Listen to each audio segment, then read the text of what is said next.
Chers frères et sœurs, je vous salue tous dans le nom de Jésus-Christ.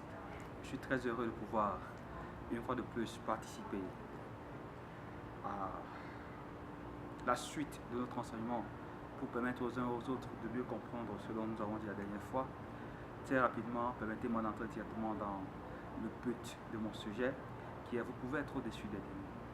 Alors, ce thème, il est très délicat, mais c'est un thème que j'ai choisi parce que je sais que beaucoup ont des problèmes aujourd'hui, parce qu'ils sont acculés par des mauvais esprits et ils ne connaissent pas ni l'origine, ni de quoi il s'agit et comment les vaincre en tant que des chrétiens. Alors, je m'appuie toujours sur cette partie de la Bible que j'avais toujours lue, Luc chapitre 9, le verset 1.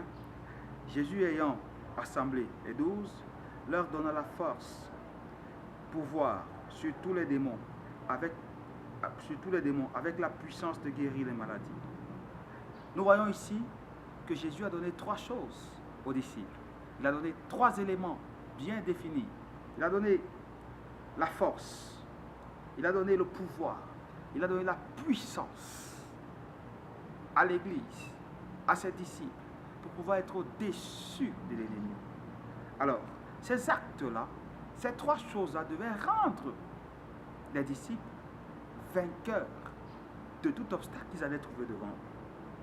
Alors, je vais un peu entrer dans le domaine de définition biblique de ce que c'est qu'un démon et c'est quoi son origine. Le démon, en fait, c'est un esprit qui est inoffensif, qui ne peut pas agir.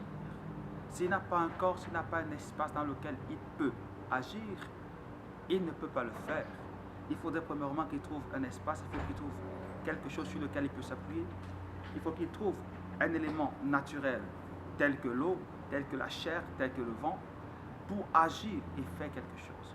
Je vais vous prendre quelques exemples dans la Bible, ou quelques exemples palpables que vous connaissez très bien, de ce que c'est que le démon, de ce qu'il est capable de faire, de ce qu'il fait aujourd'hui, au travers d'un certain nombre de bases et des choses que nous voyons tous les jours. Nous prenons l'exemple du corps. Rendons-nous compte que Jésus lui-même a choisi 12 disciples. Ça, c'est dans Matthieu. Et ayant choisi les 12 disciples, il a dit, Satan a choisi un. Il a choisi un vase dans lequel il devait travailler pour pouvoir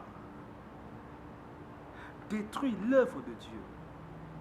Il a choisi un vase, un homme appelé Judas Iscariote. Ainsi, vous pouvez le lire dans Luc 22, le verset 3, ou dans Jean chapitre 6, verset 70-71. Alors, il peut prendre une chair humaine. Il peut prendre le corps d'un animal. Rappelez-vous qu'au jardin d'Éden, il a pris le corps d'un animal. Il est entré dans le serpent ancien. Beaucoup de gens disent que c'est le serpent qui rampait. Mais la Bible dit qu'il a été maudit pour ramper sur la terre. En d'autres termes, avant de ramper, il avait une forme bien définie. Mais ce n'est pas notre étude là aujourd'hui. Nous allons revenir la prochaine fois ou une autre fois, un autre enseignement, nous allons parler de la création de Dieu. Alors, nous voyons que Satan, ou alors le démon, peut agir aussi dans une chair animale. Je vous ai donné l'exemple du serpent au jardin d'Éden. Je vous donne encore l'exemple. Vous pouvez voir un animal chez vous, il devient tout subitement féroce, il devient tout subitement brutal et tout. C'est un esprit qui peut le saisir pour agir ainsi. Le démon aussi peut prendre encore l'eau, une substance, l'eau. Il peut utiliser la mer pour créer les inondations. Vous pouvez le lire dans le livre de Matthieu 14, 22 à 34. Vous allez vous rendre compte que Satan peut l'utiliser. Les démons peuvent utiliser ce socle-là qui est de l'eau. Les démons peuvent aussi utiliser de l'air. Ils peuvent créer des tempêtes. Ils peuvent créer des vents violents avec cela. Alors, mais d'où viennent les démons? C'est ça la véritable problème, la véritable problématique. Qui a créé les démons? Comment sont-ils devenus démons? Est-ce que Dieu a-t-il créé réellement un démon? Ou alors sont-ils devenus des démons? Alors nous nous rendons compte qu'au début de la création, Dieu existait par lui-même. La Bible dit dans Genèse chapitre 1er qu'il était le grand esprit, Elohim. Et le grand esprit Elohim, il était le tout suffisant en lui-même. Il n'avait personne pour l'adorer. Donc, en d'autres termes, il était un Dieu potentiel. Il ne pouvait pas encore être Dieu parce que Dieu veut dire objet d'adoration. Alors, il était un Dieu potentiel parce qu'il avait les attributs des adorateurs en lui. Mais il n'avait pas encore manifesté ses attributs, alors il n'était que potentiellement Dieu. Et la première créature que Dieu a créée, la première chose que Dieu a fait venir en manifestation, c'était les anges. Et quand il a créé les anges ont commencé à l'adorer. Alors maintenant, on pouvait l'attribuer le titre de Dieu parce qu'il était devenu là. Il était devenu adoré par quelque chose. Il y avait quelqu'un qui l'adorait, c'était des anges. Ça, c'est une chose. Une première chose que je veux que vous puissiez comprendre ce soir. Nous allons entrer encore plus en profondeur pendant quelques minutes et nous allons arrêter notre enseignement parce que je voudrais que nous allons progressivement pour que vous puissiez digérer chaque fois que je vais vous donner quelque chose de plus. Alors, nous savons dans l'histoire que Dieu y vivait seul, comme je vous l'ai expliqué tout à l'heure. Il a créé des anges. Et ces anges l'ont adoré. Et quand Dieu a créé les anges, au 7e jour de la création, qu'est-ce qui se passa? Au 7e jour, après le 7e jour, au 7e millénaire, parce que la Bible dit un jour est égal à 1000 ans. C'était le 7e millénaire. Dieu a décidé de quitter la terre et d'aller rester au ciel. Et j'explique bien ici que le ciel n'est pas le firmament dont les gens regardent. Le ciel est une dimension un peu plus supérieure à celle dans laquelle nous vivons. C'est la raison pour laquelle tu peux prier dans ta chambre, dans le secret, en murmurant juste les mots, mais Dieu t'exauce, parce qu'il est question de dimension. Il n'est pas question du firmament. Que le Seigneur vous bénisse. Alors au 7e millénaire, la Bible nous fait comprendre que Dieu a quitté la terre pour aller rester au ciel avec les anges, afin que l'homme reste le Dieu de la terre. Adam devait rester le Dieu de la terre. Nous pouvons le voir dans le livre de Psaume 115. Quand nous lisons le livre de Psaume 115, le verset 16, il est écrit: les cieux sont les cieux de l'Éternel, mais il a été donné la terre au Fils de l'homme. Remarquez, il a été donné la terre à qui? Au Fils de l'homme. Parce que le Fils de l'homme devait être Dieu sur la terre, pour régner sur la terre, pour pouvoir tenir la terre sous son mandat. L'homme devait être le dominateur de la terre. Mais qu'est-ce qui s'est passé? C'est que par la déchéance, par le péché qui est entré, au travers du serpent ancien, l'homme a perdu cette capacité. Alors, les droits de l'homme sont rentrés à Satan. C'est la raison pour laquelle vous pouvez comprendre que les démons aujourd'hui ont le droit d'agir sur les hommes. Mais les démons ont le droit d'agir sur les hommes qui n'ont pas reçu Christ dans leur cœur. Sur les hommes qui ont abandonné la parole. Sur les hommes qui ont fait demi-tour, qui ont tourné le dos à Dieu. Parce que nous sommes rentrés à la restauration. Et on le comprend de plus tard que Dieu a restauré Adam. Que Dieu a ramené Adam dans le jardin d'Éden, dans la position première, où l'homme peut encore se placer et régner sur la terre, comme c'était au commencement. Aujourd'hui, je voudrais vous dire cela, qu'il y a des hommes sur la terre qui règnent sur la terre. Alors, je voudrais simplement continuer comme ça. Alors, nous allons nous rendre compte que les anges, dans l'histoire des démons, les anges, bien sûr, les anges, sont disposés de plusieurs manières. Il y a 3 catégories que je connais très bien, ou alors il y a plusieurs catégories. Il y a les chérubins, il y a les séraphins et il y a les archanges. Et les chérubins sont les êtres les plus supérieurs à toutes les autres catégories d'anges. Et à leur tête, Dieu avait placé un homme appelé Lucifer.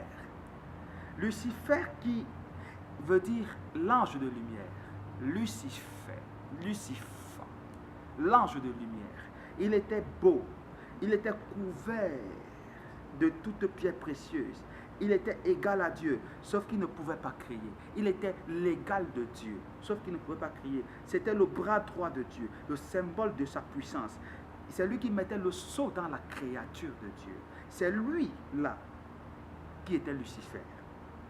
Vous pouvez le lire dans le livre d'Ézéchiel, chapitre 12, le verset 19, dans Ésaïe, chapitre 14, le verset 12 à 24, dans Apocalypse, chapitre 12, le verset 3 à 4, dans Apocalypse, chapitre 12, le verset 7 à 12. Il vous donnera, vous comprendrez que c'était un homme qui était assis à la majesté. Dieu lui avait tout remis. Mais il a simplement fait une chose. Par la déformation de la parole originelle de Dieu, en Éden, Satan fit pécher l'homme. Et celui-ci a perdu tous ses droits au profit de Satan. Parce qu'il voulait automatiquement que l'homme l'adore. Il était jaloux de Dieu, de l'adoration que l'homme donnait à Dieu. Il voulait que l'homme l'adore. Aujourd'hui, comme nous nous rendons compte que nous adorons Satan, aujourd'hui, il se contente de cela parce que les hommes de nouveau l'adorent. Mais pour toi qui es le chrétien, pour toi qui entends ce message, pour toi qui comprends ce que je dis ce soir, tu dois pouvoir changer de camp. Parce que l'adoration doit revenir à Dieu. Il est le seul qui mérite notre adoration. C'est le seul qui doit être adoré par Satan. À Dieu seul soit la gloire. Et vous, maintenant, dans le pouvoir légitime, je veux dire, les droits légitimes de l'homme sont rentrés à Satan. Alors il avait le droit légitime de tourmenter l'homme par la maladie. Parce que quand l'homme est sorti du jardin d'Éden, alors les privilèges qu'il avait, qu'il ne pouvait pas tomber malade, il a perdu cela. Alors l'homme pouvait être malade.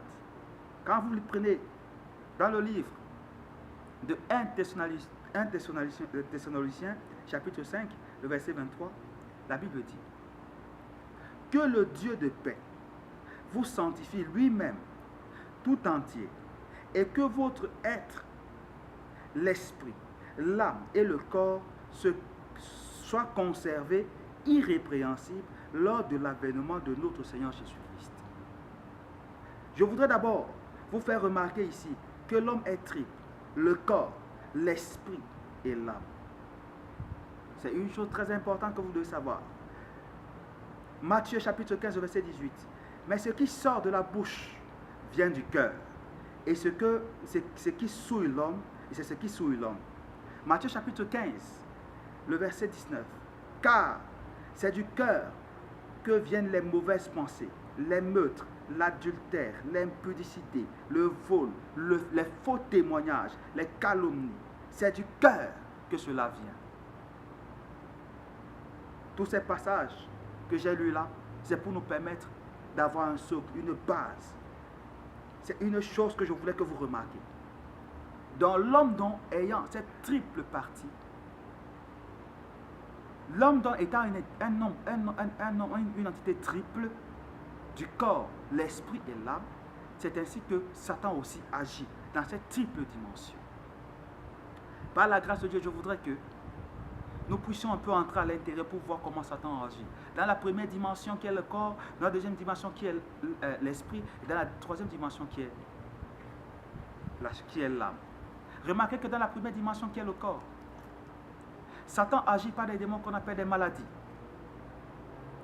Or, la science les appelle, vous connaissez très bien, cancer, VIH-Sida, hépatite et les autres maladies que vous connaissez.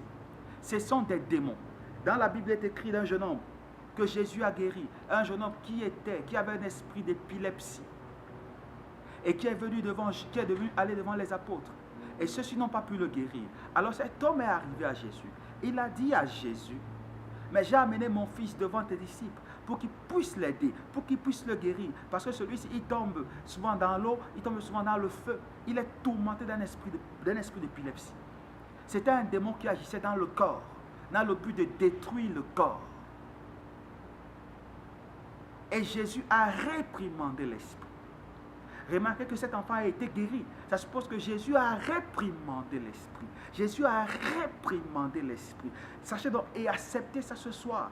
Que tout démon, toute maladie qui assujettit votre corps, c'est un esprit. C'est pour ça que je me lève aujourd'hui pour te dire, là où tu es ce soir, peu importe la maladie qui est dans ton corps, j'ai le droit ce soir, sur la base de l'écriture que j'ai reçue, sur la base de la commission que j'ai reçue, de réprimander cet esprit et de lui dire qu'il n'a pas d'effet sur toi.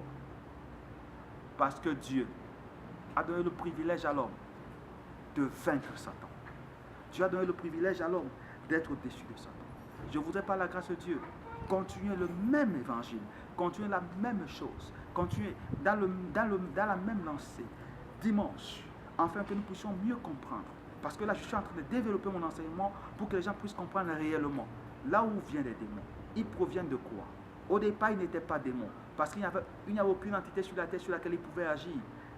Mais du moment où l'homme a chuté, Alors là maintenant, Satan pouvait agir sur l'homme en tant qu'un mauvais esprit. Mais je te dis, si tu as simplement écouté ceci, je t'appelle à ouvrir ton cœur. Je t'appelle simplement à ouvrir ton cœur. Peu importe ce qui s'est passé dans ta vie, peu importe la situation dans laquelle tu es dans la chair. Les médecins ont dit c'est terminé pour toi. Moi je viens te dire ce soir, au nom de Jésus-Christ, tu es déjà guéri. Si tu doutes de ta guérison, il y a mes contacts, mes coordonnées qui sont donnés. Viens simplement, appelle simplement, oppose la main là où tu es malade, pendant que je suis en train de prêcher, pendant que tu es en train de comprendre ceci ce soir, que tu as déjà reçu la victoire sur ces démons de la chair, parce que Jésus a donné une commission aux disciples. Et je me reconnais en tant qu'un disciple de Jésus, parce que j'ai pour mission d'aller annoncer la bonne nouvelle sur la terre. La bonne nouvelle.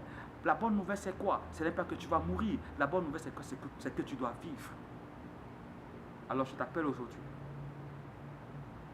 à prendre tes responsabilités et de dire assez c'est assez. J'ai été longtemps tourmenté par le démon de l'épilepsie, par les maladies dans mon corps, le mal de dos, le mal de rein, le mal de ceci. Oh, je n'arrive pas, le traumatisme, l'hyper cardiaque, à l'autre a fait ceci. Je t'appelle ce soir à te dire que Jésus t'a mis au-dessus de ces esprits.